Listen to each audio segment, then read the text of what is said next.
대학의 질을 정량화하고 서열화하는 대학평가제도, 본교 총학생회의 대학평가 거부운동을 취재했습니다. 학내 게시판을 어지럽히는 포스터들, 본교 총학생회의 게시물 총량제를 조사했습니다. 학생들의 편의를 위한 교내 셔틀버스, 하지만 정작 학생들의 이용은 적습니다. 그 원인을 분석했습니다. 학우 여러분 안녕하십니까? 10월 첫째 주 KUTV 한소리 뉴스입니다. 첫 소식입니다.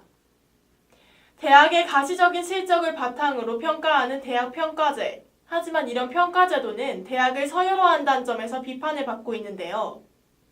본교의 총학생회인 고대 공감대에서는 이런 대학평가제를 반대하는 운동을 실시했다고 합니다. 보도에 김다영 기자입니다.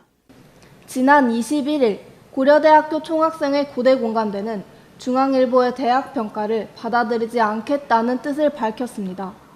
이는 대학평가 제도는 대학의 질을 정량화하고 대학을 서열화함으로써 대학의 본질을 훼손하는 것이라는 판단에 의한 것입니다. 이러한 총학생회의 입장에 대해 시민들은 대학이 아직 살아있음을 느낀다며 긍정적인 반응을 내보였습니다. 페이스북을 통해 이 소식을 접하게 되었는데요. 상위권 대학에 속하는 고려대학교가 이런 시도를 했다는 것에 대해 되게 놀라웠고요. 앞으로도 이런 시도를 통해서 대학을 서열화하는 사회의 풍토가 앞으로 사라졌으면 좋겠습니다. 중앙일보의 대학평가는 학생과 학부모의 알 권리를 충족시키고 대학 간 선의의 경쟁을 유도해 고등교육의 발전을 추구한다는 것을 목적으로 하고 있습니다. 그러나 대학평가는 본디의 취지와는 다르게 끊임없는 논란을 불러일으켜 왔습니다. 현재 고대 공감대는 대학 순위평가 거부운동의 포스터 및 대자보를 전경대 후문을 비롯한 교내 곳곳에 부착하고 있습니다. 또한 다가오는 10월에는 서울대 연세대학교의 총학생회와 연대하여 대학평가제도에 반대하는 기자회견을 개최할 예정입니다. 고대 공감대의 운동을 시작으로 각 대학들이 스스로 고민하며 성장하는 문화가 형성되기를 기원합니다. KUTV 뉴스 김다영입니다. 새학기를 맞아 동아리를 찾는 학생들, 그리고 동아리로 홍보하려는 학생들을 쉽게 찾아볼 수 있는데요.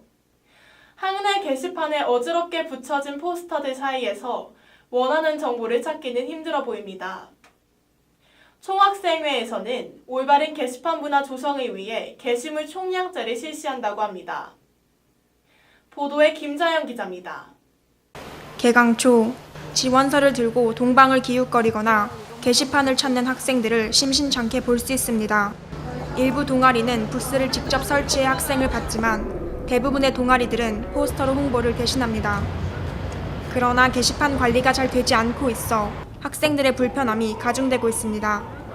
한 포스터가 모든 포스터 게시판 전체를 덮어버린다거나 한 포스터가 다른 포스터의 중요한 부분 같은 거, 예를 들어서 면접 날짜나 그런 거를 다 덮어버리면 게시판에서 정보를 얻으려고 했던 저로서는 뭐 어떻게 알 도리가 없는 거죠. 이렇게 포스터들이 겹겹이 쌓이는 이유는 바로 학내 게시판 수의 부족 때문입니다.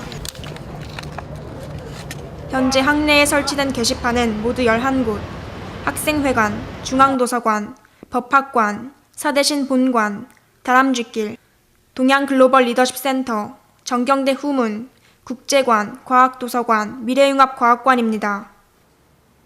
예외적으로 중광 지하, 버스 정류장, 다람쥐길 등에서도 게시판 부착을 허용하고 있지만 폭주하는 포스터를 감당하기엔 역부족입니다. 동아리에서 하는 행사나 리크루팅 같은 경우에는 포스터로 홍보를 하는 경우가 많은데 게시판 수가 절대적으로 부족하다 보니까 가끔씩 덮어 씌우게 되는 일이 불가피하게 일어나는 이러한 문제를 해결하기 위해 고려대학교 총학생회 고대공감대에서는 게시판 문화 조성 사업의 일환으로 게시물 총량제를 시작했습니다. 게시물 총량제는 총량제 기간 동안 참여 단위의 홍보 포스터에 도장을 찍어주고 도장을 받은 게시물에 게시의 우선권을 부여하는 제도로 포스터 크기 제한 강화, 포스터 장수 제한, 도장을 통한 우선권 부여 등이 그 내용입니다. 한 게시판에는 한 장의 게시물만 붙일 수 있다. 도장을 찍지 않은 포스터보다 도장을 찍은 포스터가 좀 우선해서 붙일 수 있다. 도장을 찍은 포스터를 붙이기 위해서는 도장이 찍혀있지 않은 포스터를 제거하거나 덮는 게 가능하다는 동아리 활동이나 학회 활동의 핵심은 새로운 사람들을 뽑고 그들의 활동을 홍보하는 것인데 서로 약간 무한 경쟁의 소용돌이에 빨려 들어가는 그런 경향이 있어서 그런 거를 좀 억제하고 총학생회가 기준을 잡아서 모두가 효율적인 홍보를 할 수 있도록 하는 이번 게시판 문화 조성 사업은 총학생회뿐만 아니라 70여 개의 학생 자치단체 및 동아리들의 협의를 통해 이루어졌다는 점에서 의미가 깊습니다. 학생들의 자치를 최대한 허용하는 방향으로 정책이 실행되는 만큼 고려대학교 학생들의 자발적인 참여가 요구됩니다. KUTV 뉴스 김자영입니다. 고려대학교는 문과 캠퍼스, 이과 캠퍼스, 그리고 녹지 캠퍼스로 이루어져 있습니다. 캠퍼스 간의 거리가 상당하기 때문에 수업 간 이동 시간은 많이 걸리는 편인데요. 이런 시간을 단축하기 위한 셔틀버스가 존재한다는 사실 다들 알고 계셨나요? 셔틀버스의 홍보 부족으로 인한 문제점, 하태우 기자가 알아봤습니다. 넓디 넓은 고려대학교 캠퍼스의 모습입니다. 교육관에서 이학관 등 문과캠에서 이과캠으로 강의실을 이동하는 학생들은 시간이 정말 많이 소요됩니다. 이러한 학생들의 편한 이동을 위해 고대 순환 셔틀버스가 존재하고 있습니다. 그러나 전체적인 홍보 부족으로 인해 많은 학생들이 셔틀에 대해 정확히 알지 못합니다. 우선 정류장의 위치가 정확히 나타나 있지 않습니다. 여기는 셔틀버스 정류장입니다.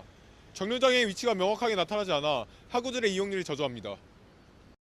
셔틀버스는 보건과학대학을 출발하여 한국학관을 통해 10분 간격으로 순환합니다. 배차 시간표에 대한 정보 부족 역시 셔틀버스를 이용하지 않게 되는 요인 중 하나입니다. 사실이죠. 셔틀버스가 있다는 사실을 알고 있고 셔틀버스를 이용하고 싶지만 셔틀버스 정류장이나 배차 시간 같은 거에 대한 정보를 쉽게 알 수 없기 때문에 셔틀버스를 이용하고 싶어도 잘 이용할 수 없는 것 같습니다. 소개를 위해 고려대학교 공식 홈페이지에서 셔틀버스의 위치와 배차 간격에 대한 정보를 제공하고 있으나 많은 학생들이 이 사실을 모르고 있습니다. 많은 학생들이 셔틀버스를 이용할 수 있도록 더 적극적인 홍보가 필요합니다. KUTV 뉴스 하태우입니다. 날씨 관계로 미루어졌던 이번 가을 축제, 오는 30일부터 다시 개최된다고 합니다. 학우들이 직접 참여할 수 있다는 점에서 이번 가을 축제는 매우 의미가 깊은데요. 많은 학생들이 즐길 수 있는 자리가 되길 기대합니다. 이것으로 10월 첫째 주 KUTV 한소리 뉴스를 마치겠습니다. 시청해주신 학우 여러분